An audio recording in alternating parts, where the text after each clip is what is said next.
بالله من شرور أنفسنا ومن سيئات أعمالنا من يهده الله فلا مضل له ومن يضلل فلا هادي له ونشهد أن لا إله إلا الله وحده لا شريك له ونشهد أن سيدنا مولانا محمدا عبده ورسوله أما بعد فأعوذ بالله من الشيطان الرجيم بسم الله الرحمن الرحيم يرفع الله الذين آمنوا منكم والذين أوتوا العلم درجات وقال عليه الصلاة والسلام إذا مات الإنسان انقطع عمله إلا من ثلاثة إلا من صدقة جارية أو علم ينتفع به أو ولد صالح يدعو له أو كما قال عليه الصلاة والسلام.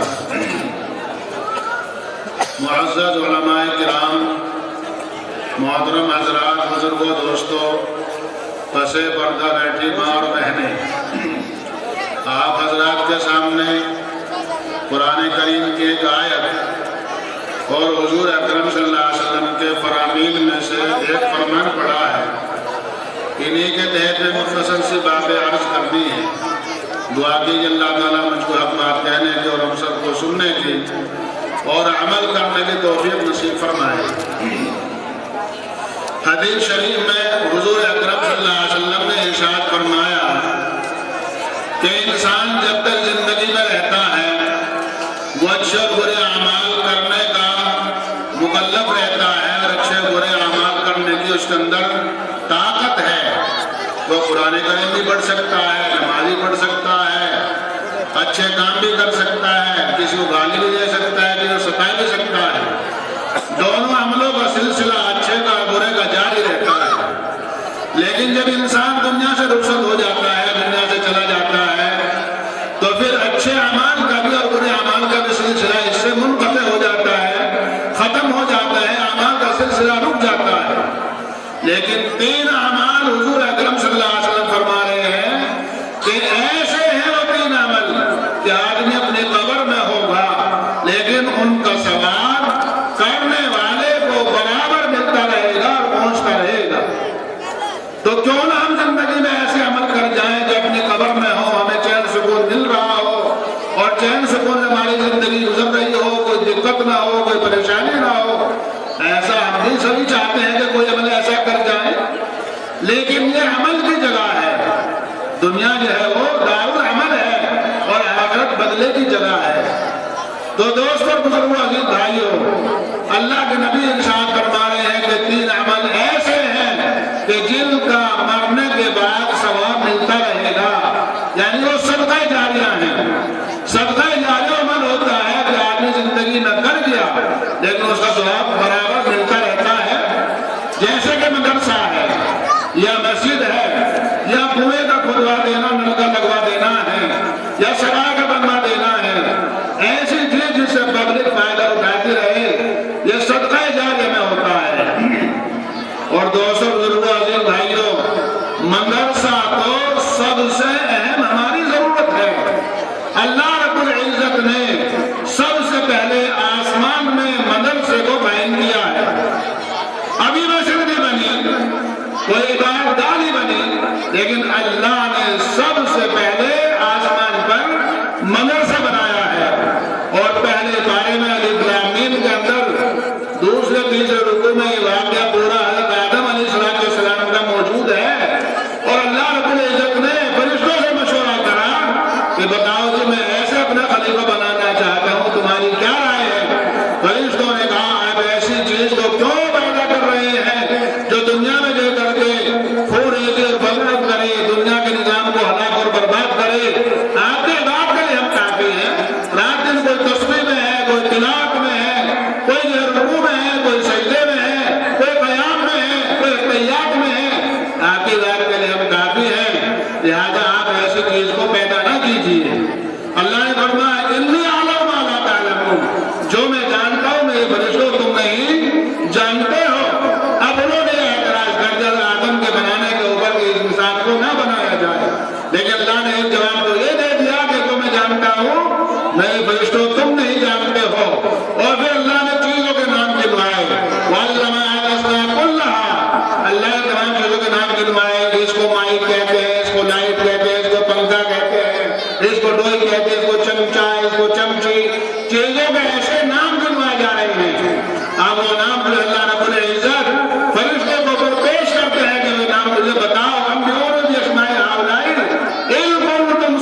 تو دوستوں بزرگوں، امام راضی رحمۃ اللہ علیہ فرماتے ہیں کہ آدم علیہ السلام کی فضیلت گویا کہ یہاں ہے، اور یہ چیزوں کا مدرسہ ہے۔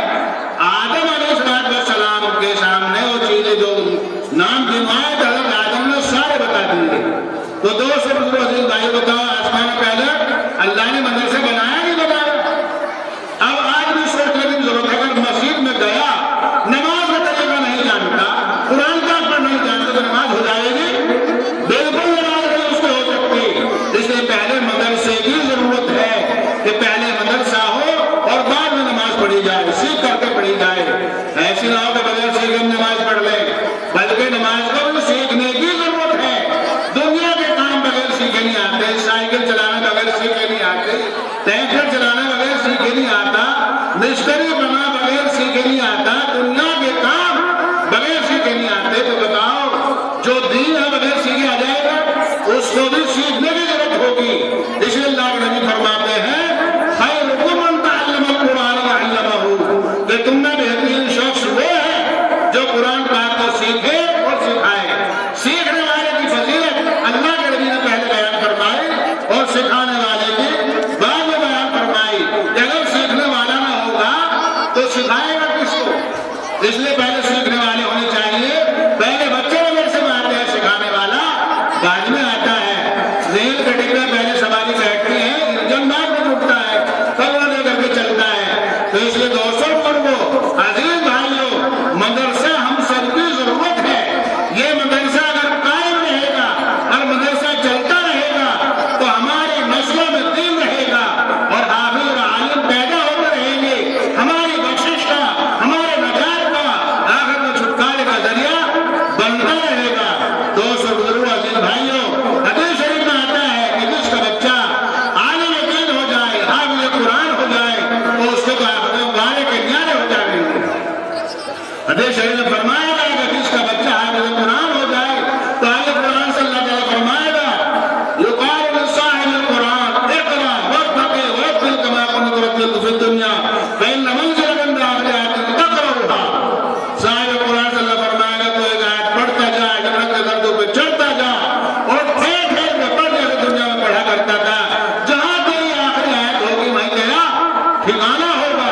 قرآن پاک میں 6666 آیتیں ہیں، اتنے جنت میں درجے ہیں، اور ایک درجے ہے جو ایک درجے میں فرق ہے، وہ زمین آسمان کے برابر کے فاصلے کے برابر ہے۔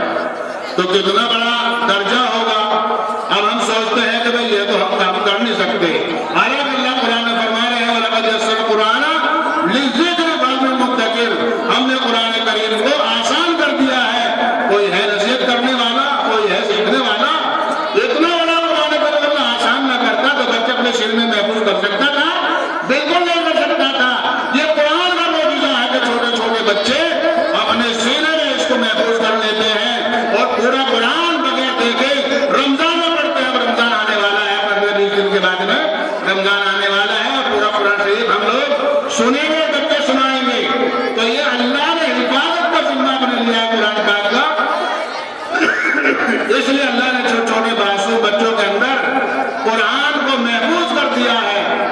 جب بچہ حافظ قرآن ہوتا ہے نا تو ہم کوئی نہ کوئی چیز ہدیے میں، کوئی تحفے میں، کوئی جوڑا، کوئی رومال، کوئی ہار، کوئی گیندے کا پھول کا ہار اس کے گلے میں ڈالتے ہیں۔ اللہ رب العزت بھی اسے تحفہ دیتے ہیں۔ اب سے دوستوں بزرگوں، یہ محمد سلیم تھا، لیکن اگر حافظ ہو گیا تو آج سے حافظ محمد سلیم ہو جائے گا، تو وہ ہو جائے گا نہیں۔ اب سے اس کے سامنے، نام کے سامنے حافظ جڑ جائے گا، اور جب یہ حافظ ہو گیا تو اس کے ماں باپ کو ایک ایسا تاج پہنایا جائے گا جس کی روشنی سورج سے کہیں زیادہ ہوگی۔ وہ کہیں گے ہمیں کس وجہ سے ملا ہے کہ تمہارا بچہ جو حافظ قرآن ہوا تھا اس کے سلے میں، اس کے نتیجے میں، اس کے بدلے میں تمہیں ایک تاج پہنایا جا رہا ہے۔ ایسی روشنی جیسے اس کی ہو رہی ہے یا سورج جو ساری دنیا کو منور کرتا ہے، ساری دنیا کو روشن کرتا ہے۔ اس لیے دوستوں بزرگوں عزیز بھائیوں، ایسا تاج اس کے ماں باپ کے سر کے اوپر رکھا جائے گا۔ شاہجہاں بادشاہ جب اس کے پوتے میں عالمگیر، جو شاہجہاں جو تھا اس کا بیٹا عالمگیر تھا، اس کے بیٹے نے جب قرآن پاک حفظ یاد کر لیا تو اس نے کہا اورنگزیب نے کہ ابا جان بزرگان دین کو بلا کر کے دعا کرا دیجئے، اب آپ کے پوتے نے میرے بیٹے نے قرآن پاک حفظ یاد کر لیا ہے۔ جب شاہ جہاں نے اس بات کو سنا تو شاہ جہاں بے ہوش ہو کر زمین پہ گر گئے۔ اس وقت میں ڈاکٹری تو دور نہیں تھا، لیکن حکمت کا دور تھا۔ حکیموں کو بلایا، ان سے پوچھا کہ بتاؤ جی کیا معاملہ ہوا کہ ایسے مسئلہ ان کے سامنے آیا؟ تو حکیموں نے بتایا جن کو کوئی صدمہ، کوئی رنج، کوئی پریشانی پہنچی ہے جس کی وجہ سے بے ہوش ہو کے گر پڑے ہیں۔ تو جب ان کو صدمہ، ان سے پوچھا ہوش آنے کے بعد میں ایسی کیا بات ہوئی؟ تو انہوں نے بتایا کہ جب تم نے یوں کہا کہ میرے پوتے نے اور میرے بیٹے نے جو ہے قرآن پاک یاد کر لیا ہے، تو مجھے اس بات کا صدمہ ہوا کہ بھلے سے پوتے کی وجہ سے بخشا جاؤں گا، لیکن تاج کو تیرے سر پہ رکھا جائے گا، بابا دادا کو تاج سے محروم رہے گا۔ اس لیے مجھے صدمہ، کاش مجھے وہ تاج میرے سر کے اوپر رکھا جاتا اور مجھے بھی صلہ ملتا۔ تو جو بیٹا بھی اچھا تھا اور جو ہے لائق تھا، اس نے باپ کی بات سن لی اور سننے کے بعد جو ہے وہاں سے چلا گیا۔ رات دن محنت کری، کوشش کری۔ جب اگلا سال آیا اور جو شاہ جہاں دلی کی جامع مسجد میں حافظوں کا ایک جلسہ کرتا، اچھا جس کا قرآن پاک ہوتا، اس کو دلی کی جامع مسجد میں رکھ کر کے اس کو قرآن پاک سنا جاتا۔ اب جب وہ شعبان کا آیا اور جو ہے مجلس لگی تو انہوں نے کہا کہ لڑکے نے، ابا جان اگر آپ کی اجازت ہو تو میں دلی کی جامع مسجد میں قرآن پاک سنا دوں؟ تو کہنے لگا شاہ جہاں اگر محمل تو اس قابل ہوتا تو تیرا بوڑھا باپ اس صدمے کو کیوں لے کر کے جنت میں جاتا، آخرت میں جاتا؟ کہنے لگے ابا جی وعدہ ہے، دعوت تو نہیں ہے، آپ جہاں سے قرآن پاک پڑھنا چاہیں وہاں سے مجھ سے پڑھوائے، انشاءاللہ پڑھنے کی کوشش کروں گا۔ لوگ اورنگزیب نے ایسا قرآن پاک پڑھا دوستوں بزرگوں کہ آنکھوں میں جو ساتھ سننے والے تھے ان کی آنکھوں میں آنسو آ گئے۔ اور پھر شاہ جہاں بڑا خوش ہوا اور خوش ہونے کے بعد میں اس نے سب کی دعوت کری۔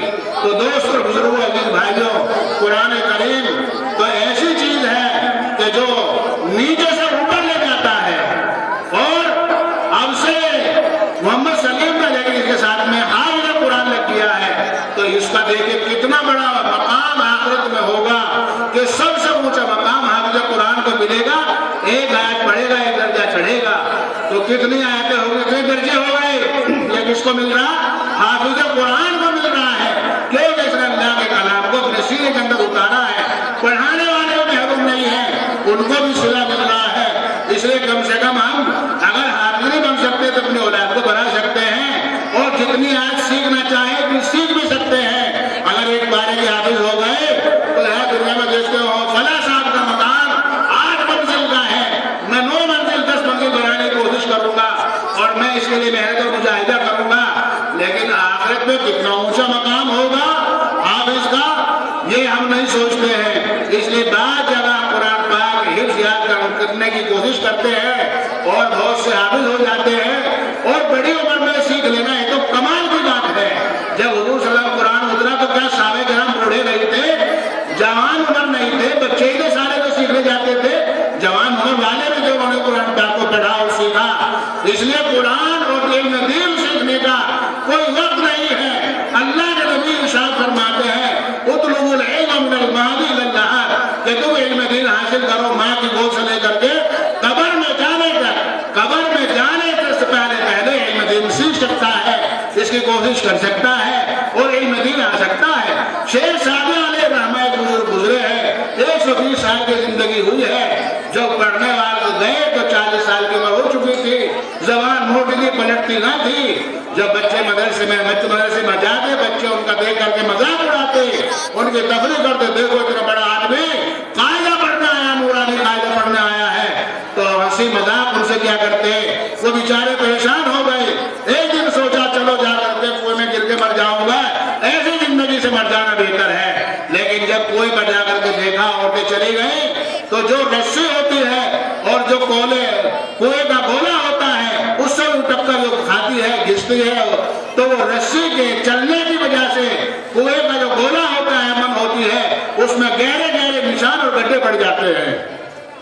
تھوڑی دیر سوچا دیکھا یہ نشان کیسے ہیں، کیوں پڑے ہوئے ہیں؟ تو سوچنے کے بعد سمجھ میں آیا کہ یہ رسی اس سے ٹکرا کر کے چلتی ہے، اس کی وجہ سے یہ گھس گئی ہے، اور یہ کنواں کا گولا گھس گیا ہے جو پتھر کا تھا، چونی سے بنا ہوا تھا، اینٹ کے سے بنا ہوا تھا، یہ بھی گھس گیا، تو کیا چمڑے کی زبان نہیں گھس سکتی؟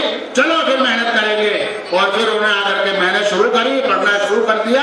تو دوست وقت سے شیخ سعدی بن گئے، بزرگ بن گئے، اور ان کی گلستان دوست جو کتابیں ہیں انہوں نے تجربے کی باتیں لکھی ہیں دوست اور بزرگوں۔ تو پڑھنے کا کوئی وقت نہیں ہوتا ہے، ہم یہ سوچے کہ اب تو ہمارا وقت نکل گیا، اب ہم نہیں پڑھ سکتے، اب نازہ شریف نہیں پڑھ سکتے۔ جس کا بچہ نازہ قرآن پڑھے تو اس کے باپ کے گناہ بخش دیے جاتے ہیں، اور آپ جو قرآن ہو جائے تو کیا کہیں گے، اور عالم دین بن جائے تو ان کو اس کے لیے سفارش کا موقع ہو جائے گا کہ یہاں پر صراط پر کھڑا ہو جا، جس نے تجھے محبت کی نظر سے دیکھا ہو، تیرے ساتھ میں اس نے سلوک کیا ہو، تجھے کپڑا پہنایا ہو، کھانا کھلایا ہو، تو اس کو جنت میں اپنے ساتھ لے جا۔ تو عالم کے لیے کوئی قید نہیں رکھی۔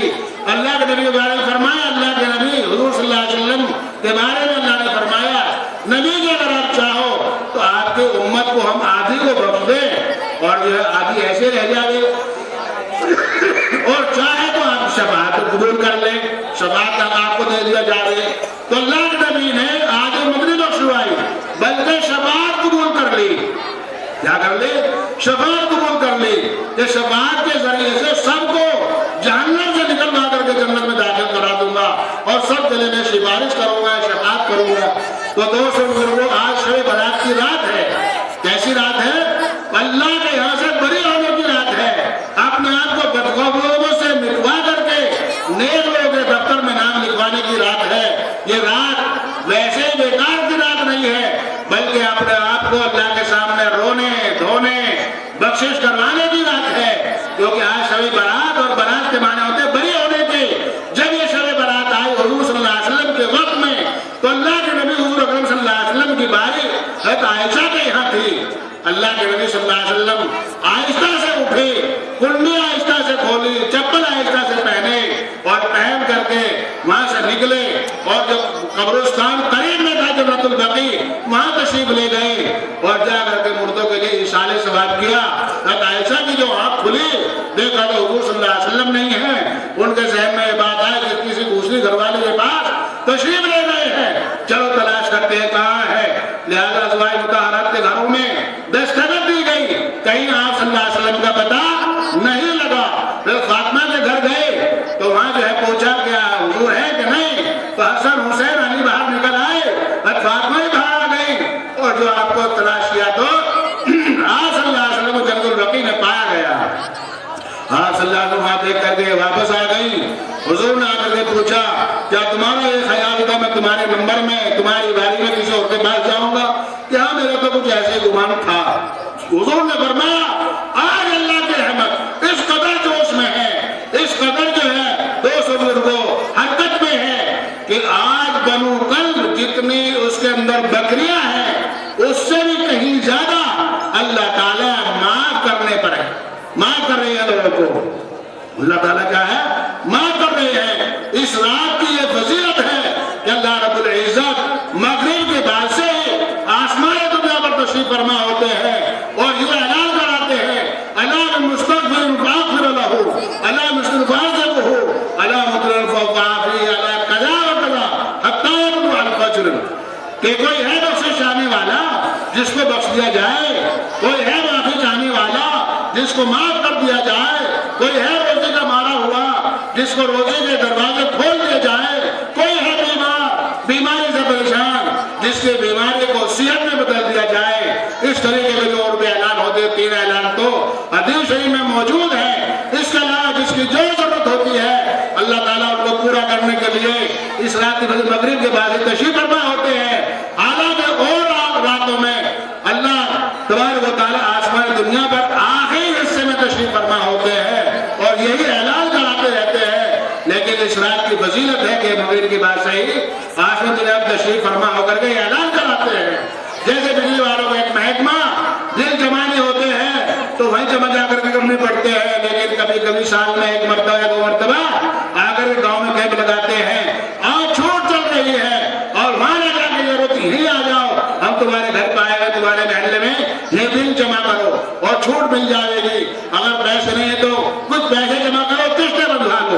تو ایسے اللہ رب العزت بھی ہم سب کے مسئلوں کو حل کرنے کے لیے میرا بندہ روزانہ صبح میں تو سب نہیں اٹھتے ہیں، مغرب کے بعد تو سب جاگے رہتے ہیں، سب جو ہے کھانا نہیں کھاتے ہیں، دوسرے کام کرتے ہیں، تو چلو تہجد میں اٹھنا تو ان کے لیے مشکل ہے، بہت بھاری کام ہے، تو کم سے کم مغرب بعد تو جاگے ملیں گے۔